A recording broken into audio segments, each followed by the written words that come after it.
નમસ્કાર મારા વહાલા વિદ્યાર્થી મિત્રો, આજે વાત કરીશું ધોરણ 6 વિષય હિન્દી સેમેસ્ટર 2ના મિત્રો પાઠ નંબર 7 એ भी એક પરીક્ષા પાઠના અભ્યાસ અને સ્વાધ્યાયનું સંપૂર્ણ સોલ્યુશન કરીશું। એ પહેલાં ચેનલની અંદર પ્રથમ વખત આવ્યા છો તો મિત્રો ચેનલને સબસ્ક્રાઇબ કરી તમારા મિત્રો સુધી વિડીયો શેર કરવાનું ભૂલશો નહીં। तो विद्यार्थी मित्रों હવે बात करीશું अभ्यास। प्रश्न नंबर 1, निम्नलिखित प्रश्नों के उत्तर दीजिए। प्रश्न नंबर 1, देवेंद्र ने परीक्षा होने के बावजूद भी भिखारी की मदद क्यों की? तो उत्तर आएगा, भिखारी ने पाँव में गहरी चोट लगी थी, उसमें से खून बह रहा था, उसे अस्पताल पहुंचाना जरूरी था। देवेंद्र के लिए मानव की सेवा सबसे पहला कर्तव्य था। इंसान की सेवा ही उसकी दृष्टि में सबसे बड़ा धर्म था, इसीलिए परीक्षा होने के बावजूद उसने भिखारी की मदद की। प्रश्न नंबर 2, प्रधानाध्यापक ने देवेंद्र के पिता को बधाई क्यों दी?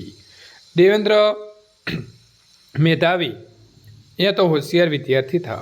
स्कूल की परीक्षा में उसका पास होना निश्चित था, इसके साथ ही उसने बुढ़े भिखारी की सहायता की थी। अपनी परीक्षा के बावजूद उसने उसे अस्पताल में भर्ती करवाया था। इस तरह वो इंसानियत की परीक्षा में भी पास हो गया था। सचमुच देवेंद्र एक होनहार सपूत था, इसीलिए प्रधान अध्यापक ने उसके पिता को बधाई दी। प्रश्न नंबर 3, क्या देवेंद्र ने जो किया वो सही किया? क्यों? भिखारी के प्रति मानवता दिखाकर देवेंद्र ने बहुत सही काम किया था। भिखारी अंधा, बूढ़ा और अपाहिज था। घायल होने के बाद वो पूरी तरह असहाय हो गया था।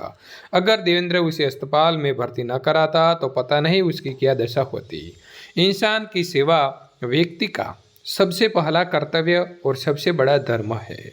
देवेंद्र ने उसी कर्तव्य और धर्म का पालन किया था, इसीलिए उन्हें जो किया वो सही किया था। आप स्कूल के मैदान में खेल रहे हैं और आपके साथी को पैर में मोच आ गई, तो आप क्या करेंगे? चर्चा कीजिए। मैं, अरे रघु तू क्यों लंगड़ा हो रहा है? रघु, खेलते खेलते मेरे पैरों में मोच आ गई, मैं ठीक से चल नहीं सकता। मैं, ठहर, मैं स्कूल के प्राथमिक चिकित्सा केंद्र से आयोडेक्स लेकर आता हूँ।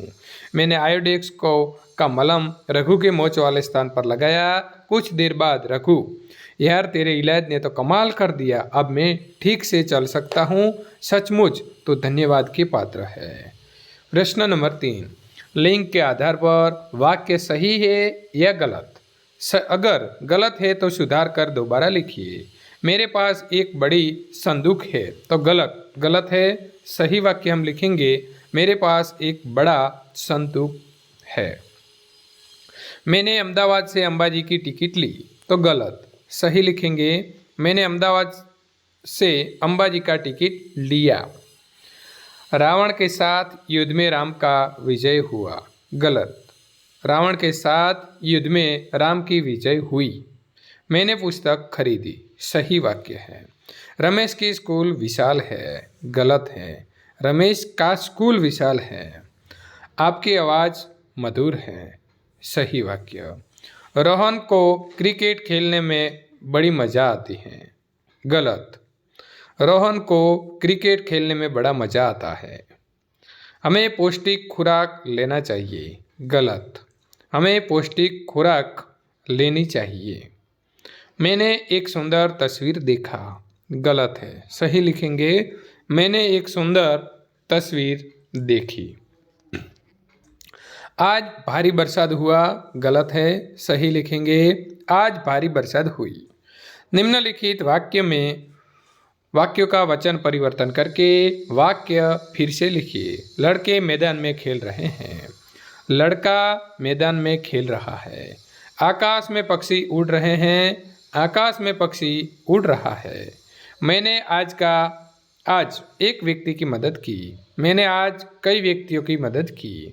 उद्यान में हरा भरा पेड़ है, उद्यान में हरे भरे पेड़ है। मेरी किताब वापस दीजिए, मेरी किताबें वापस दीजिए। ये भी एक परीक्षा का।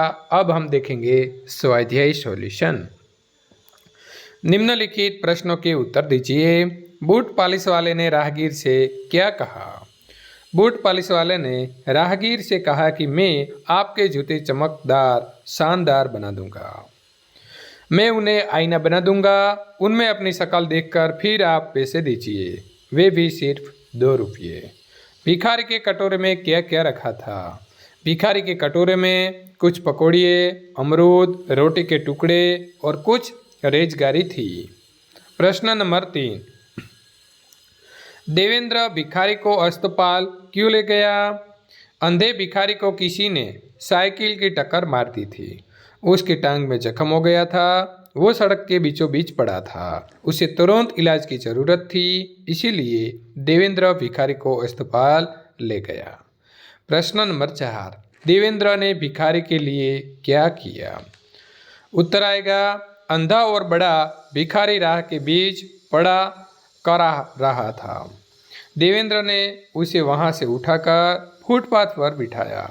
जो रोटी बाहर गिर गई थी वो कटोरे में डाल दी।